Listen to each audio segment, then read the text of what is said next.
Hello everyone, I'm Tom64. And I'm Mexi Base Monkey. And welcome to the HellfireComms playthrough of The Legend of Zelda, The Wind Waker HD. That's high definition, y'all. But we're going to do a kind of playthrough that encompasses both versions of the game. We're going to talk about the original in a minute, after, we get the boring intros out of the way.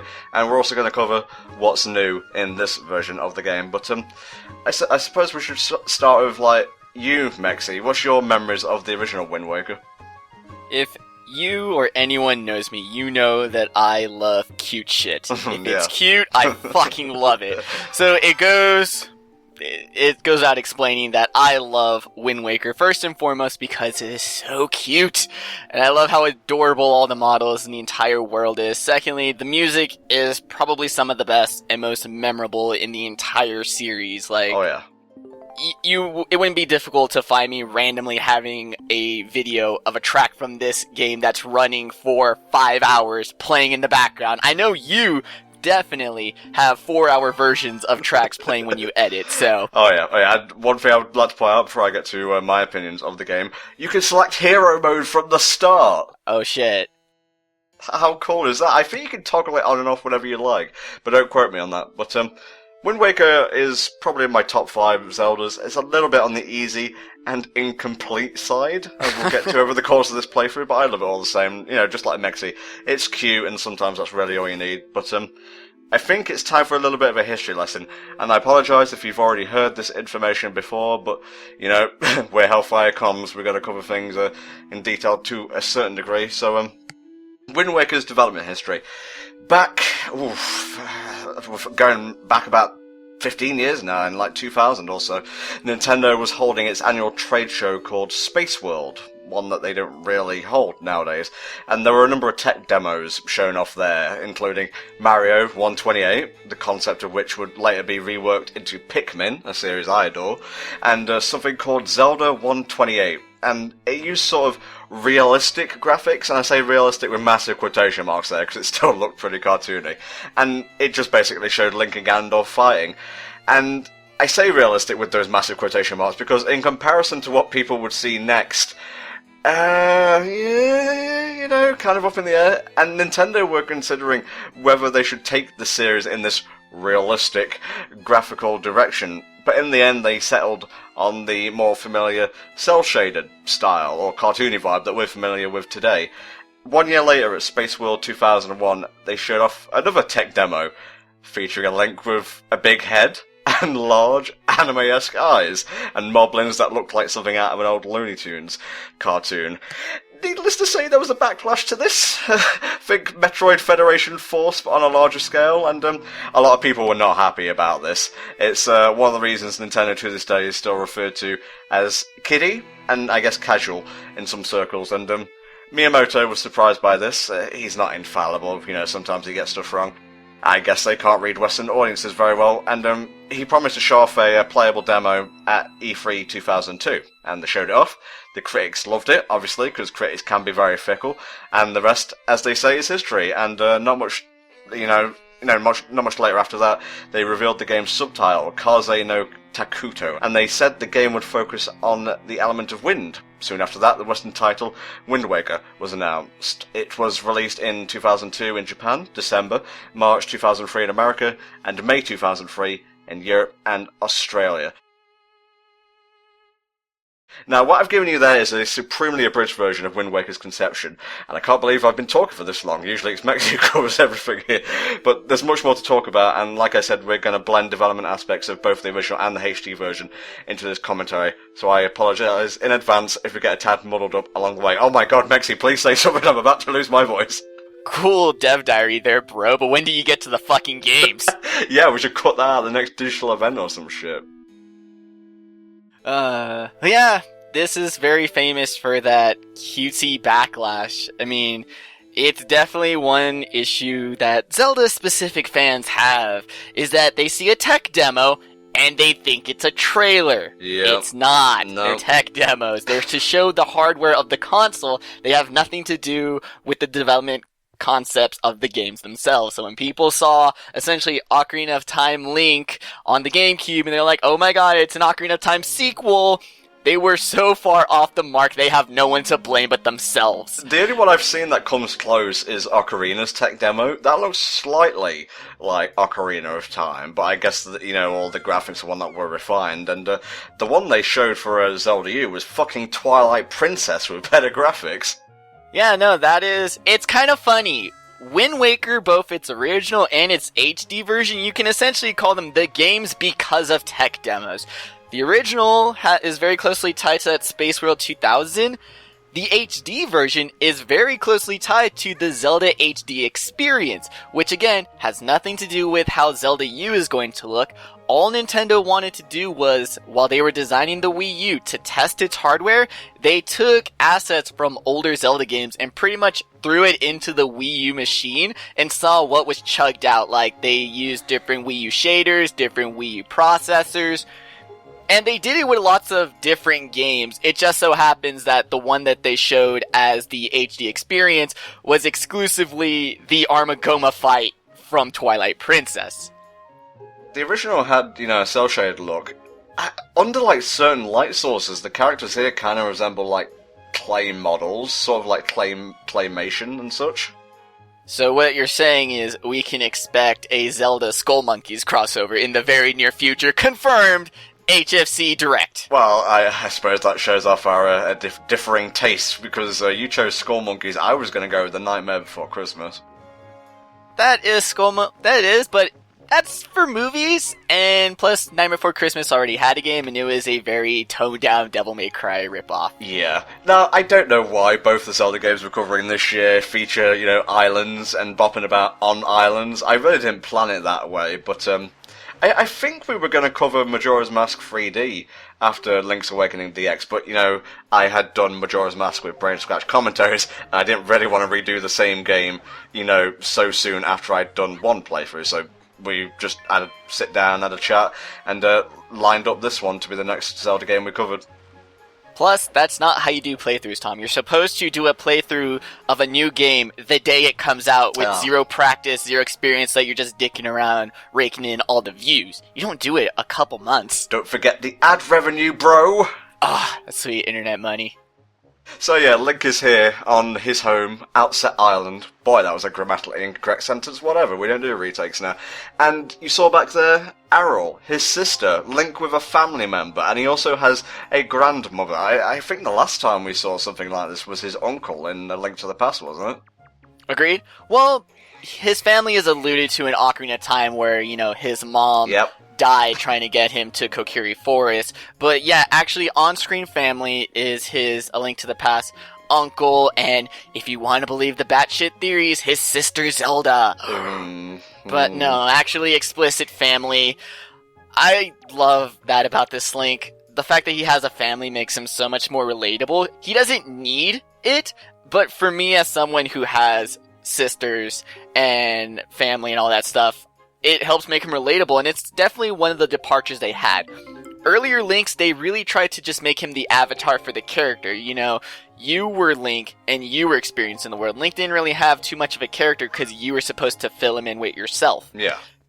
But with the new art style, they gave Link expressions, and with expressions comes personality. And to go along with that personality comes a family. So Link is now a full character. He's not as developed as, an RPG character, but in terms of, you line him up compared to the other Links, and yeah, he's probably the most complete and full character.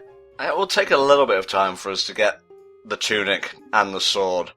Nowhere near as long as the game that would follow this, Twilight Princess, but not as short as Ocarina of Time, either. Yeah, it's definitely one thing that I noticed when I first played this game, because I didn't play... Wind Waker was one of my earlier ones, but I was wondering for a long-ass time, when am I getting the sword? Where's the sword? I need my sword now. I need my sword.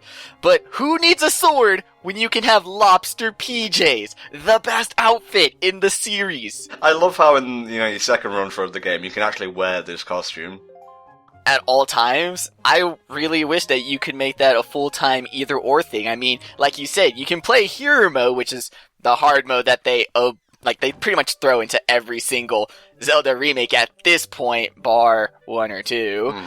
But it would have been nice if you could have, right off the bat, first playthrough, no matter what, lobster PJs.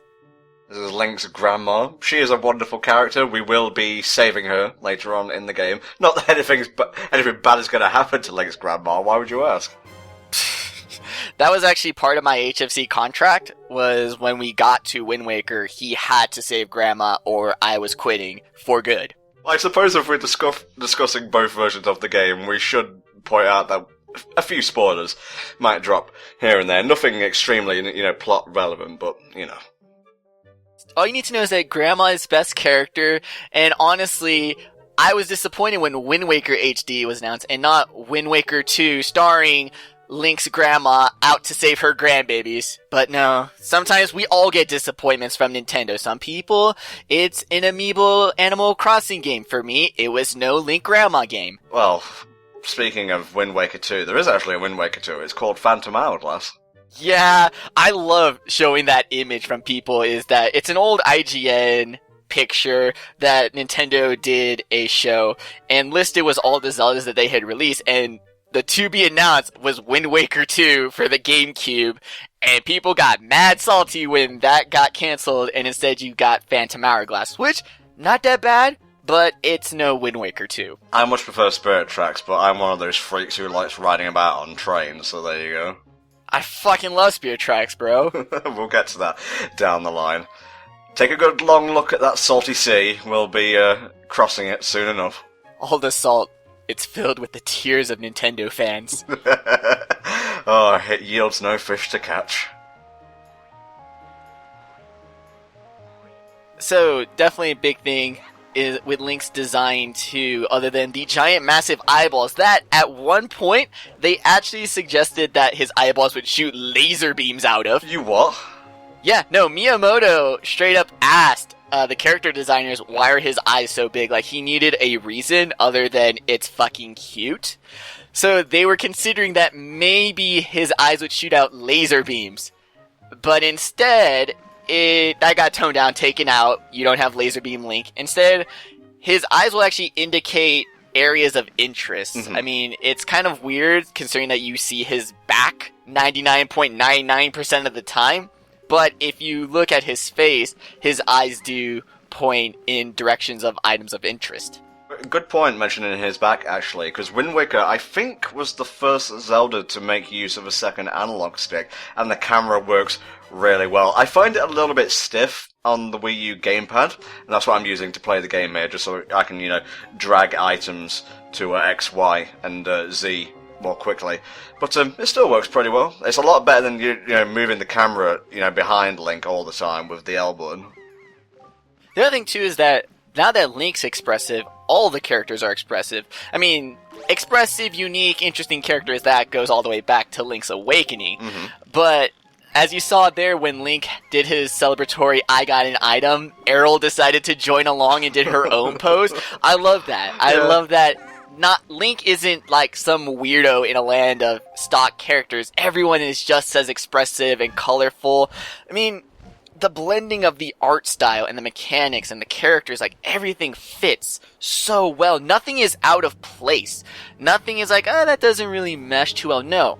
Everything perfectly fits. Even, pirates, the thieves and scary fucking barbarians of the sea still work well with the pretty colors and the vibrant lighting. Well, that dark abomination right there is nice and colourful, but I don't think he belongs on Outset. So, let's just give him a rock to the schnoz. Bada boom.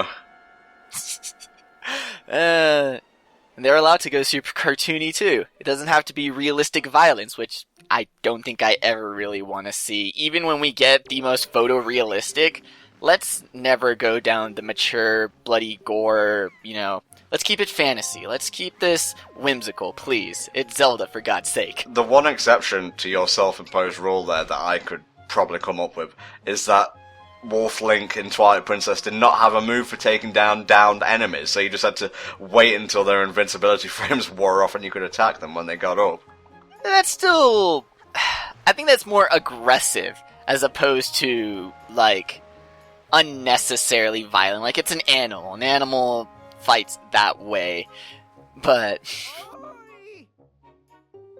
Why did you name him Entom? Why did you do that? His name is Link, bro. What, did I call him Link in Twilight Princess? I'm pretty sure you did. I know I've called him Link in all of my playthroughs, and we're trying to keep a timeline here. No, actually, I call bullshit on that, because this Link is not related to the other one, so suck it, Mexi. Touche! Last 2 playthroughs. We've done one in the Child timeline, we've done one in the Downfall timeline. This is actually our first adult timeline playthrough. So, yeah, I guess this one can be N Tom. But you better carry this over when we get to the DS games. Also, this is Orca. He is a swordsman, even though he uses a spear. Named after a killer whale. Of course. He likes to spend time just beating that shark stand in the background, or whatever it is. He's pretty ferocious, so take care, show him respect. Bow to your sensei, and then beat the shit out of your sensei. Oh, I just love the dynamic sound effects and just the visuals that go along with them.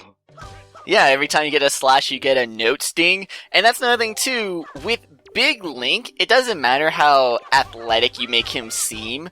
When you have a big guy jumping around and doing flips, it always seems kind of off. Like, just sort of, how are you able to jump that high? But Link being so small and compact, watching him jump and spin like that, it all makes sense. Like, it doesn't lose a sense of seriousness to the combat.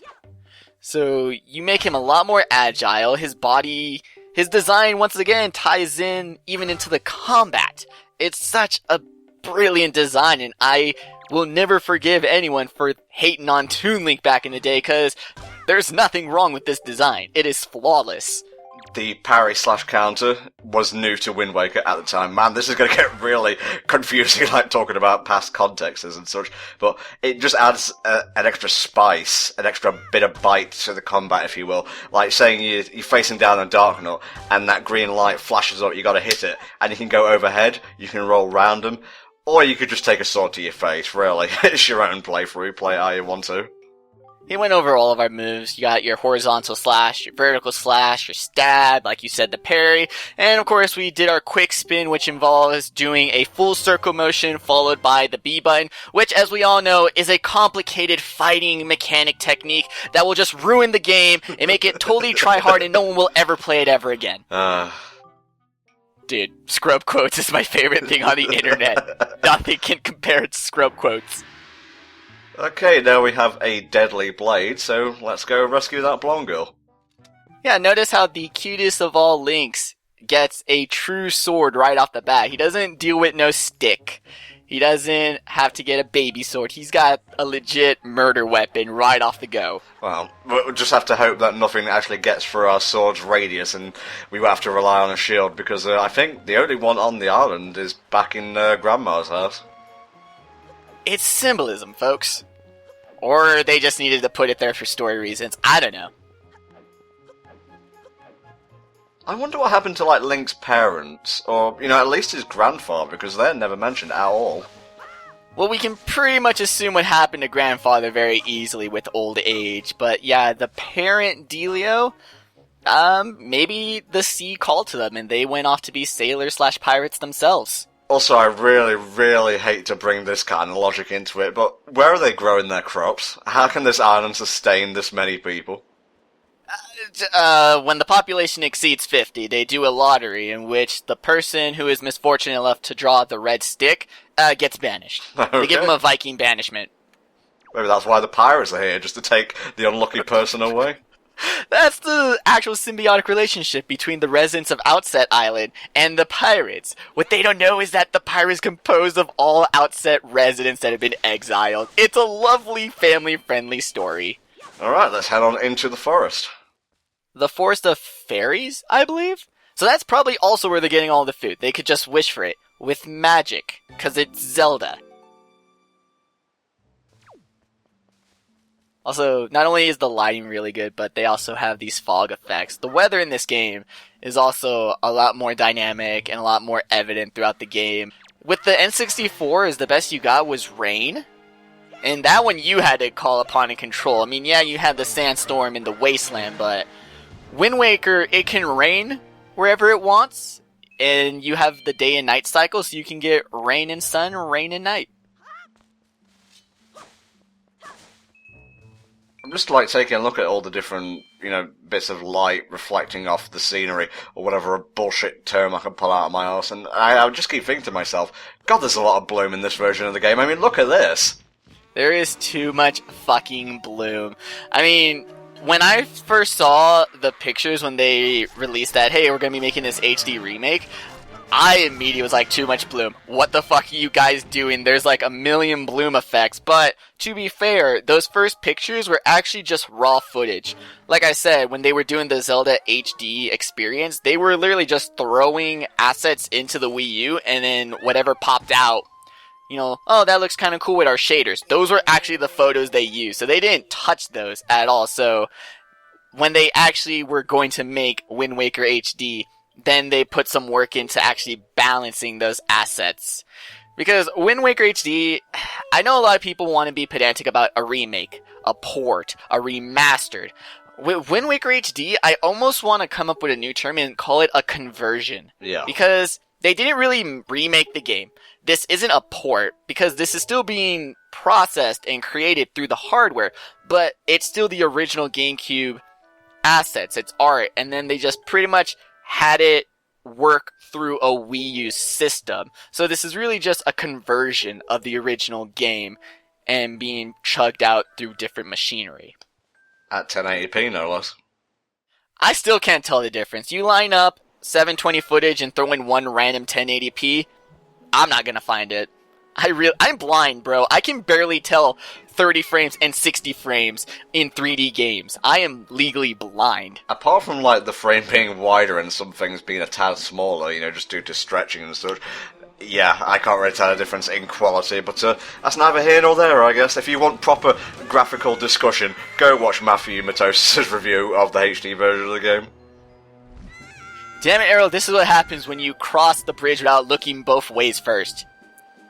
Also, what was she thinking she was gonna do? Because there were boards missing, so it's not like she had a jump button. Nice job, Link. The stupid idiot charge attack didn't work. Hey, the Ash technique is super effective against most things, but I'm gonna have to agree with his course of action there. I mean, if I saw a family member just get snatched, I would instinctively just run after. I wouldn't even hesitate or actually put logical thought into my actions. So, that's, like I said, we're already having really strong character building within Link.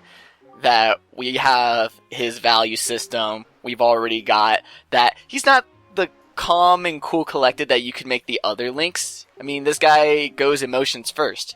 Well, you gotta remember that the majority, if not all, of the 3D Zeldas before Wind Waker were on the N64, where the facial animations were simple, to say the least. Hey, it doesn't get better with Twilight Princess. You know that one face that TP Link makes when he walks into the house and he's excited? You can't even tell. It's like, wait, is that excited? Link, do you need to poop? I can't tell. But Wind Waker Link, you know his emotion. You know his mental well-being from the get-go. And the colossal eyes and the kitty face just completely do that. The only issue maybe is physiologically, and this extends to all the characters, that knees apparently don't work in this world. Yeah. Plus, some people's shins are like twice as long as their thighs, but once again, when the characters are designed with expressive emotions first, you're not going to get much emotion out of legs, so you can pretty much chop them completely off, but like arm movements, they work. I want to say they're mocapped, and if not, really good puppetry, but like I said, they went all out on the emotion of this game, and that is really appreciated. Well, I think we've basically wanked this game to death now, graphically speaking, so I've run out of commentary for the rest of the playthrough. No sploosh. Total sploosh.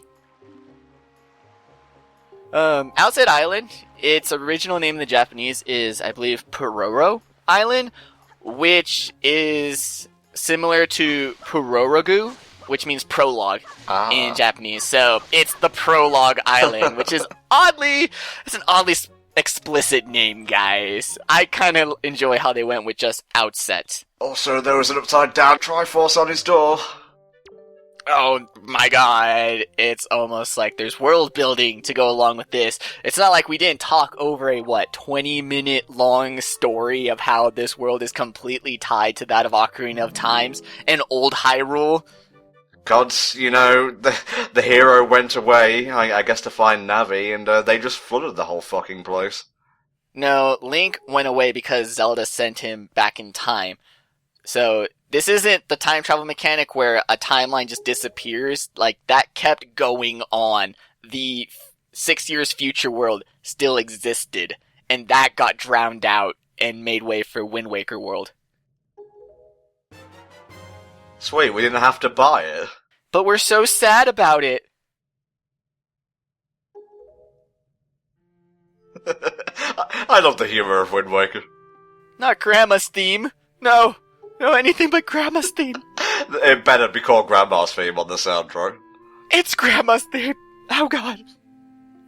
Also, Outset Island is the only island that has different music tracks that change throughout the game. Really? In the beginning, it's actually just a loop of Errol's theme, but once she gets kidnapped, because she's absent, the island's theme is now a rendition of Kokiri Forest from Ocarina of Time. Also, we mentioned Spirit Tracks, but in the PAL version of Spirit Tracks, the starting village, Aboda Village is named Outset Village. Yep. Which is supposed to help tie New Hyrule with the Ocean Hyrule. But in the Japanese, it's Moyori Village, so that was just a tie-in pulled straight out of the ass of the PAL developers. Can confirm Outset Village and all that. Like, you really need it. It's called New Hyrule. It's tied together as much as it needs to be. You don't need the whole, same name, must be related. Wind Waker does the exact same thing, but they do it much more creatively to tie the ocean to Old Hyrule. I bet Nico had a bit of a hand in that. Yeah, but I mean more like geographically. We'll get into that later, but like I said, there's all kinds of tie-ins. But first, the Beetle Shop. Beetle! This shop is kind of lackluster, bro. Really? Like, throw up a fucking, I was gonna say a drape, but I think he has one hanging on the wall. But that's just to keep the sunlight out. I mean, maybe some candles, some feng shui, or some shit like that. Or sell something better than a Ziploc baggie of pet food. That pear is freaking me out. That pear has seen shit. That pear is suffering inside. Please buy me, I'm rotting intensely. It's the prospector of Zelda commodities. He just wants to be bought.